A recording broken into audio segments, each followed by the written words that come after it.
You are 30 years old, sitting on the dusty floor of Denton's Hardware surrounded by half a dozen unboxed flat-pack panels, trying to assemble an IKEA work table with a stripped Allen wrench and a hammer your father handed you 20 years ago. The instruction manual is useless, but the metaphor isn't. Everyone in this town thinks life is built from a pre-packaged instruction manual. Go to school, take over the family shop, age quietly behind the counter. Your father ran this store for 31 years.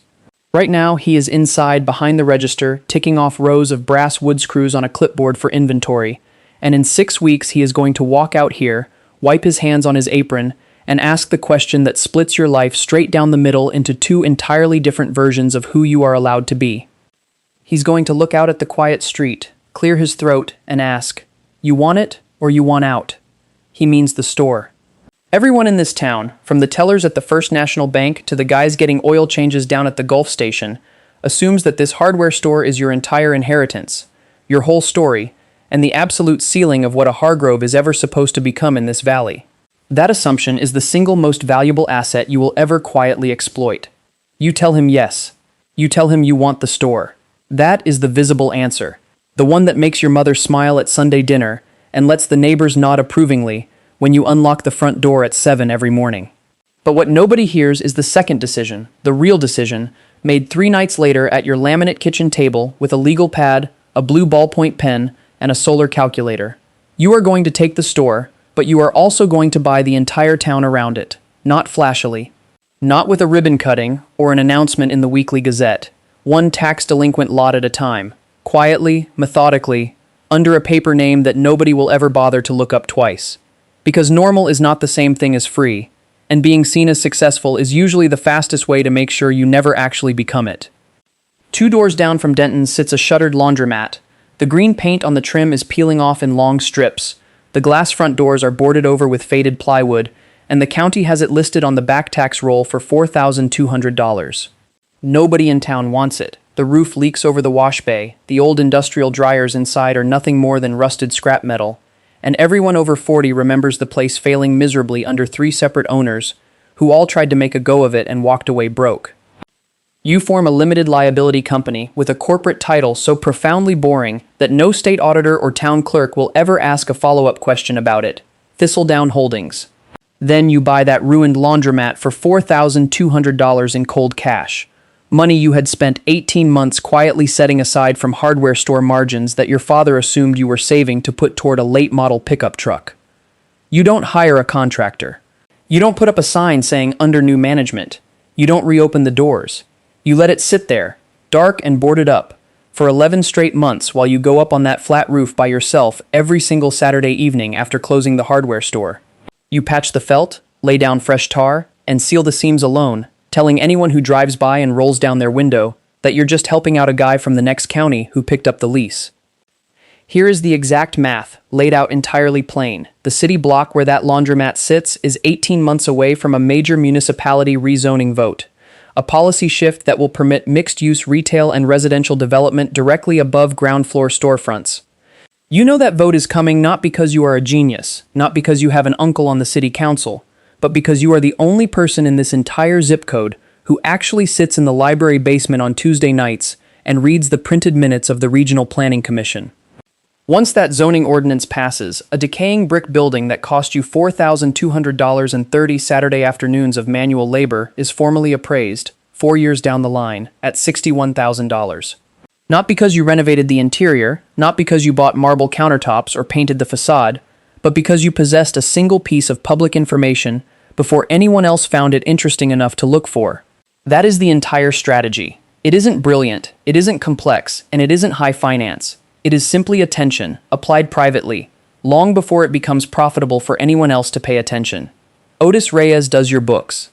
Otis is 61 years old, wears the exact same threadbare brown button-up cardigan from October through April, regardless of whether the radiator is blasting or the windows are thrown open, and has a deeply ingrained habit of softly humming the same 4 bars of an old Methodist hymn while he reconciles physical ledgers with a red pencil. Otis is the only living soul besides you who knows that Thistledown Holdings exists, and Otis has been told, with absolute clarity, that every single document related to that entity stays inside the heavy steel filing cabinet in his back office. Otis never asks you why you're doing it this way. That is what you pay him a generous retainer for, and also, quietly, the primary reason you respect him. By the time you turn 33, Thistledown Holdings doesn't just own the abandoned laundromat. It owns the overgrown vacant lot sitting directly behind the old agricultural feed store and a residential duplex located 2 blocks off Main Street that you acquired at a court-ordered auction for $18,900 after the previous owner died intestate without a single local heir willing to handle probate. You spend 3 weeks painting the walls and cleaning the carpets, and then you rent both sides of that duplex out at $850 a month per unit. After you pay Otis his fee, cover the property taxes, write the check for liability insurance, and put 20% into an emergency maintenance reserve, that single auction property pumps out roughly $14,000 a year in clean, net passive income. A property that cost you less than a 4-year-old used sedan is now generating enough cash to buy another property every 18 months. $14,000 a year doesn't sound like the beginning of an empire to the people in this town. It sounds like pocket change, but that's only because they spend their money the second they touch it. You don't spend a single dime of it. You fold it straight back down into the dirt. Then there is Dale Kerrigan. Dale graduated high school 2 years behind you, packed his bags, and left for the state capitol at 19, like he was escaping a burning building. He came back to town at 31, driving a heavy-duty diesel truck with custom rims that cost more than your entire duplex. Wearing a thick gold watch, he manages to slide into almost every single conversation, regardless of whether you're talking about the weather, local football, or structural lumber. Dale opened a local business he calls a strategic advisory consultancy, which, as far as anyone in town can tell, mostly consists of Dale filming videos of himself talking into his phone while sitting in the leather driver's seat of that massive truck. By every visible metric held up by the people standing outside the coffee shop, Dale is the undisputed runaway success story of your high school graduating class. Dale is also, according to the official public filings resting inside the county recorder's office, records that are completely open to any citizen who takes 10 minutes to walk into the courthouse and ask for them, currently 3 consecutive payments behind on that truck loan, and actively refinancing his house for the second time in less than 4 years just to cover his personal credit card balances. You know this for a fact. Nobody else in town has any idea. You sit across from Dale at a community barbecue in July, listening to him sip cold beer and condescendingly explain the concept of leverage to you like you're a child who has never seen a balance sheet in his life, and you just nod, smile, and say, "That's real interesting, Dale." Because saying something back isn't the game. Proving him wrong isn't the point. The game was never about being publicly recognized as right. It was about being quietly, undeniably correct while everyone around you was exhausting themselves trying to look impressive. Debt dressed up as a luxury vehicle is still just debt. Leverage is only a financial strategy if the actual assets standing behind the numbers are infinitely stronger than the cheap polish smeared on the front of them. In 2019, the building you've been watching for 7 years finally moves. The Callaway Building, 3 stories of weathered dark red brick, a prime corner lot right at the central intersection, featuring the hand-pressed tin ceiling on the ground floor that every family in the county has a photograph in front of from some historic festival or wedding reception, comes up for sale in a way that never actually hits the local real estate listings. Old Ruth Callaway passes away quietly in her sleep without leaving children behind. Her sole surviving relative, a nephew who works as a middle manager in Ohio, wants the property off his hands immediately. He wants liquid cash, he wants a simple wire transfer, and he explicitly does not want to fly down here twice to deal with real estate agents, home inspections, or bank financing delays. You have Otis make an official written offer through Thistledown Holdings for $210,000 cash, with a strict 11-day closing window and 0 inspection contingencies, because you already know every square inch of that structure by heart. You have walked past its foundation 4,000 times since you were a boy. This is the exact moment where the sheer scale of the math stops being small enough for you to hide without effort. $210,000 isn't a ruined laundromat bought with hidden hardware store margins.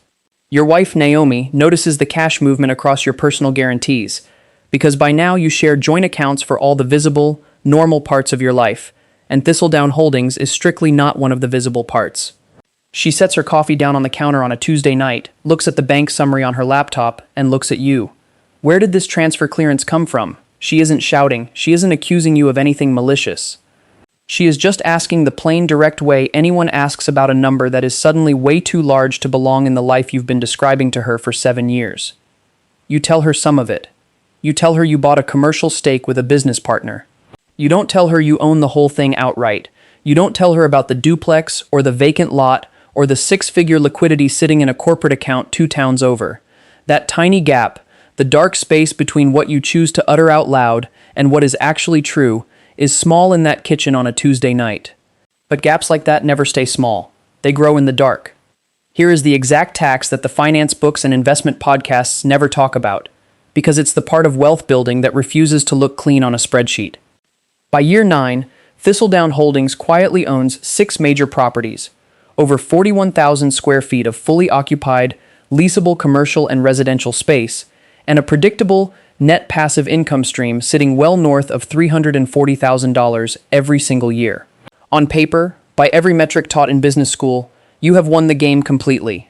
You have built generational wealth out of pine sawdust and public records. Off paper, outside the ledgers, you have spent nearly a decade maintaining a completely separate double life that your own wife only half understands, that your father, who still honestly believes you just go out on weekends to help a friend do light carpentry work, knows absolutely nothing about, and that has cost you something you never listed as an expense until it was already long gone: the effortless, unburdened version of yourself. The younger version of you who used to just talk to the people he loved without instantly running an internal calculation on what the telling would cost him down the line. Naomi finds the total, unvarnished picture entirely by accident during year 11, while looking through an old oak filing cabinet in the spare bedroom for her passport before a family trip. She doesn't find a single hidden paper or a minor balance receipt. She pulls out the original recorded deed to the historic Callaway building, stamped with an entity name that isn't yours, resting right alongside a thick leather binder containing 12 years of itemized asset ledgers, commercial leases, bank balances, and tax filings that don't match the quiet, middle-class hardware life she thought she was living beside you. The long, agonizing conversation that follows that discovery is the one part of this whole journey with no dialogue you will ever repeat to another human being for as long as you live.